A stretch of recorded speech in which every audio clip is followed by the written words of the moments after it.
Hello everyone, welcome to my videos on elementary differential equations. This is video number 6 for chapter 3. In the previous video, we learned two theorems, especially the second one is the Abel theorem. And you should review that one before you view this video. Here we'll go through examples. So let's begin. This is an example that asks you to find the Wronskian of the two solutions without solving the equation. So it's a clear application of using the Abel theorem. Okay, so given that y1, y2 are two linearly independent solutions for this equation, which is given here, and you see that it's a linear second-order homogeneous equation. We are to be working on finding the Wronskian of the two solutions without solving this equation. Okay, so we know that the Wronskian can be computed using the Abel theorem, and then we need to find the corresponding function p, where the equation is written in the standard form with the coefficient 1 in front of y double prime. So here we have t squared. Therefore, we need to divide the equation by t squared on every term. And then this one will give us p.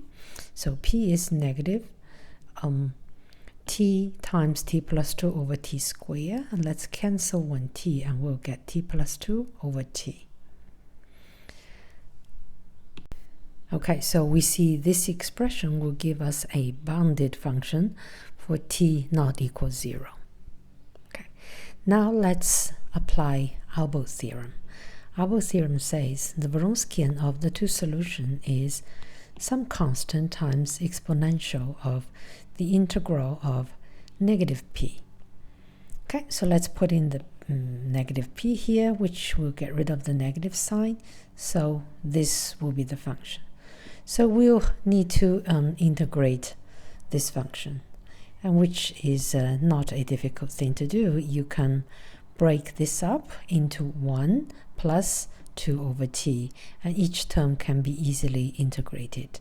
Okay, so if you do that, then the 1 will give you t, and the term 2 over t will give you ln of t, and that is on top of the exponential function.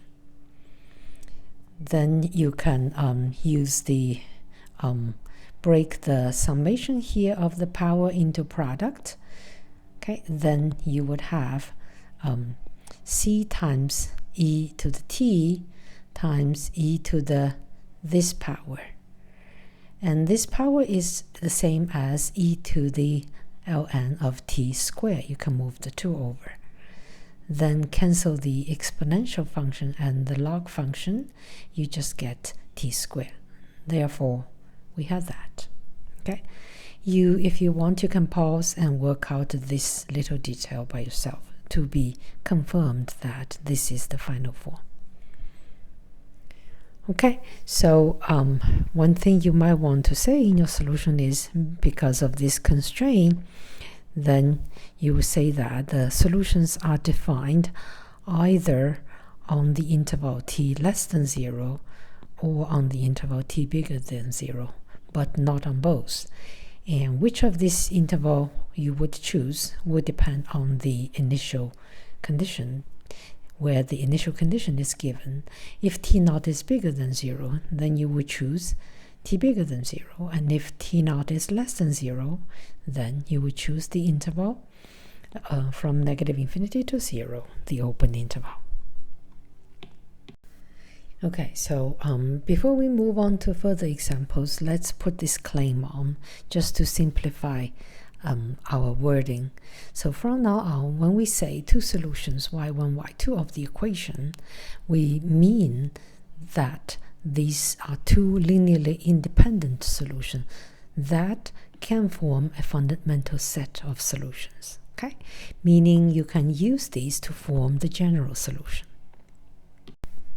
Okay, then now let's take another example.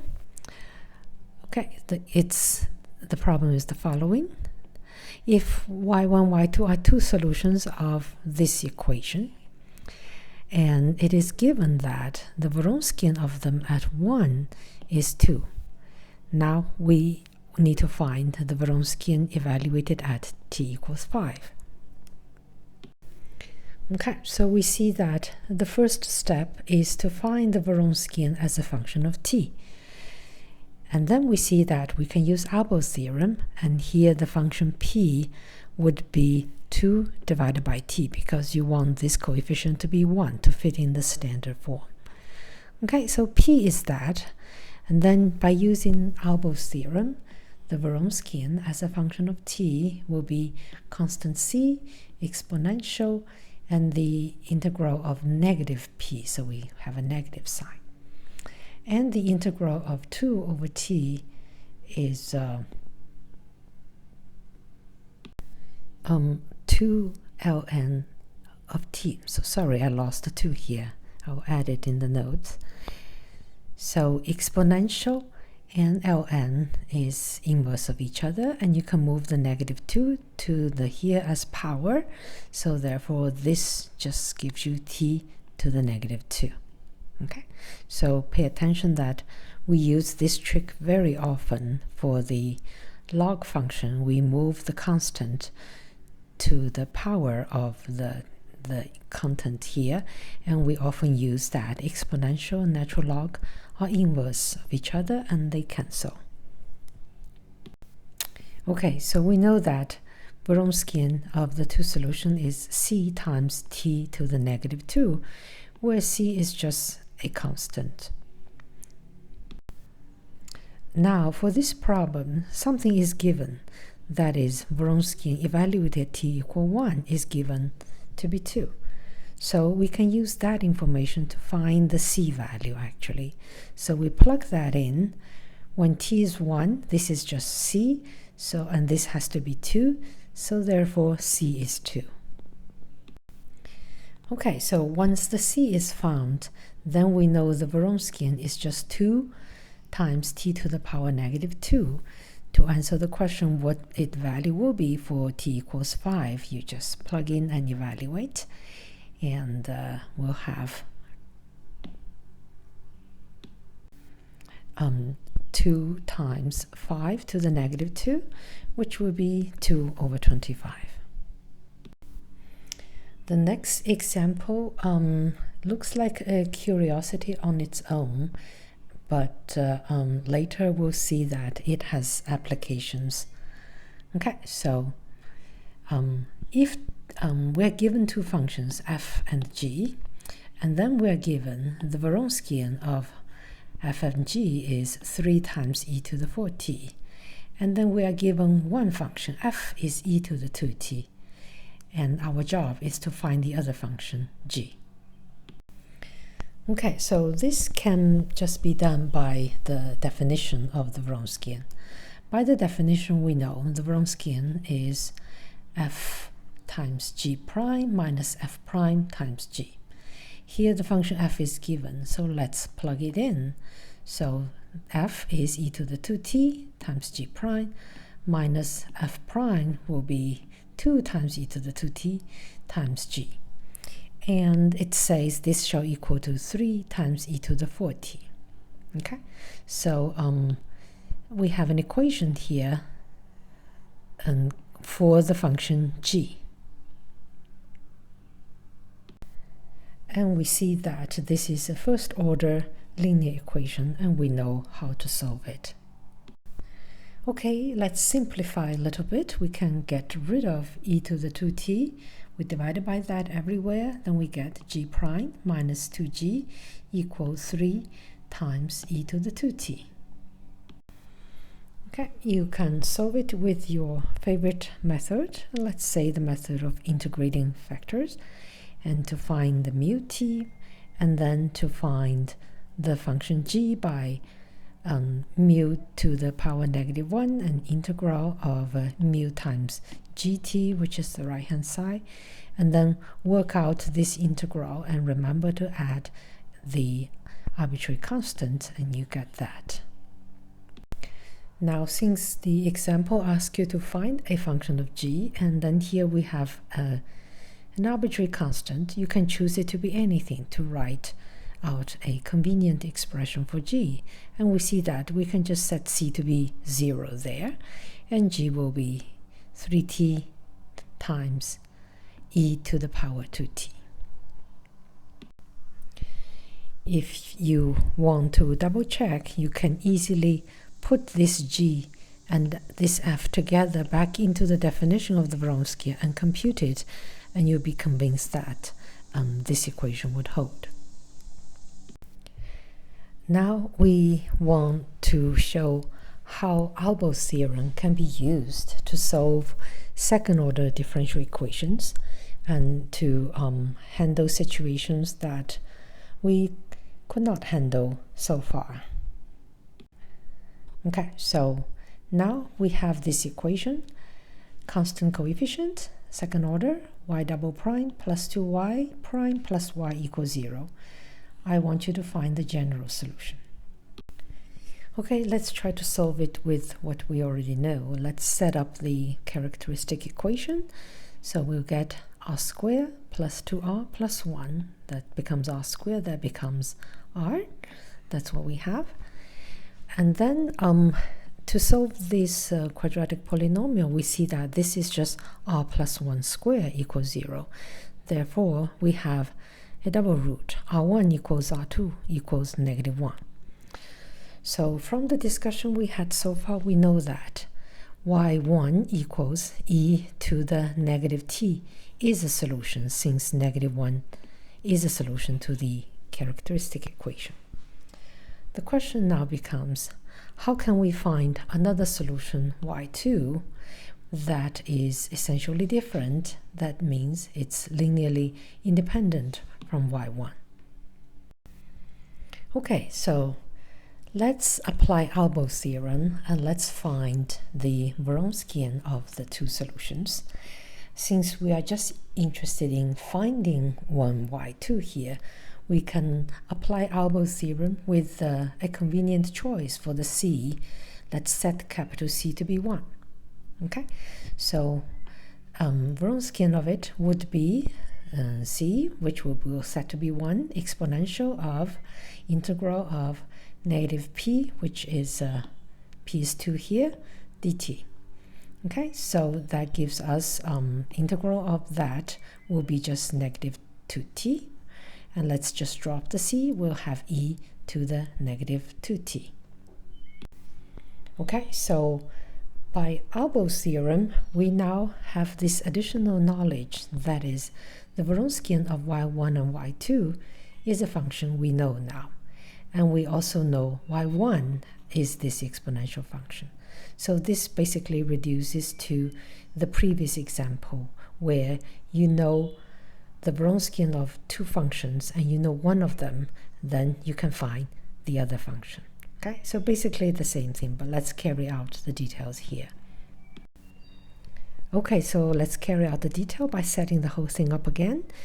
Let's use the definition of the Vronskian. So the Vronskian is y1, y2 prime minus y1 prime, y2, where y1 is already given, is e to the -t. So we're going to plug that in, so I get e to the -t, y2 prime minus y1 prime is -e to the -t, y2 prime. Okay, and then I see e to the -t is a common factor. Let's pull it out, and then I have y2 prime plus y2. Okay, so basically we found two expressions for the Vronskian. One is by Abel's theorem, and the other is by definition. They're denoting the same thing, so they must be the same. So they must equal to each other. Okay, so based on that argument, the two computations must have the same answer. So we get an equation. And let's multiply both sides by e to the t, so we get rid of that. And we have a simplified equation for y2 prime plus y2 equal e to the -t. So again, we see that it's a first order linear equation for y2, and we know how to solve it.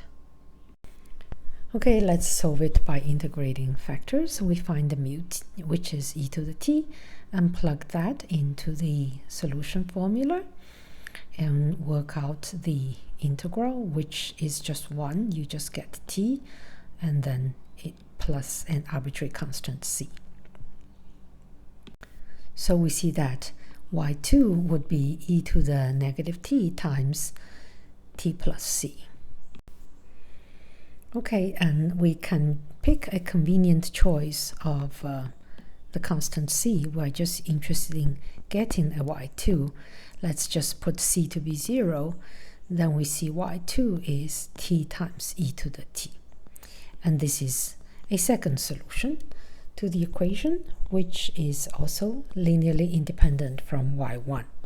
Okay, then I can use these two functions to form the general solution, so which is c1y1 plus c2y2. Plug in the expression, I'll have c1 e to the negative t plus c2t e to the negative t. And then here c1, c2 are two arbitrary constants to be determined by initial conditions if you shall impose. Okay, so now I just want to give you this name. This method is called also the method of reduction of order. And here I just give you a flavor of it in this example. And later on, we'll come back to it and use it to solve a more general second order linear equations, not necessarily with constant coefficient. Okay, so that's all I want to say for this video. I hope you enjoyed it. And in next video, we will consider the cases where the characteristic equation gives complex roots. Okay, so I hope to see you there. Bye.